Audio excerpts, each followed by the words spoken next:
Shri Bhramara infrastructure వాళ్ళు police కి రాసిన ఫిర్యాదు. వాళ్ళ ఫిర్యాదు లేఖలోనే స్పష్టంగా సంపత్ కుమార్ గారి పేరిందులో పొందుపరుస్తూ 8 కోట్ల వసూలు అడిగిన మమ్మల్ని. వారికి వచ్చిన జాతీయ కాంట్రాక్టుకు ఆ కాంట్రాక్టర్లను 8 కోట్లు ఇవ్వాలి, ఇచ్చుకోవాలి.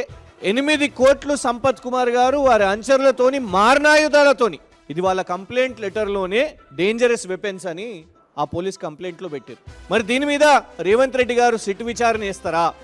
2024 13 సెప్టెంబర్ నాడు, అంటే కాంగ్రెస్ ప్రభుత్వం ఏర్పడ్డ తర్వాత సంపత్ కుమార్ గారు కబ్జా చేసి అసైన్డ్ ల్యాండ్ని సతీమణి గారి పేరు మీద, దీని మీద కూడా సిట్ విచారణ చేయండి. కాంట్రాక్ట్లు రావాలంటే వాళ్ళ కుటుంబ సభ్యులకే రావాలి, కబ్జాలు చేసుకోవాలంటే సొంత కుటుంబ సభ్యులే చేసుకోవాలి, కాంట్రాక్ట్లు దక్కాలంటే కూడా వాళ్ళ కుటుంబ సభ్యులకే దక్కాలి.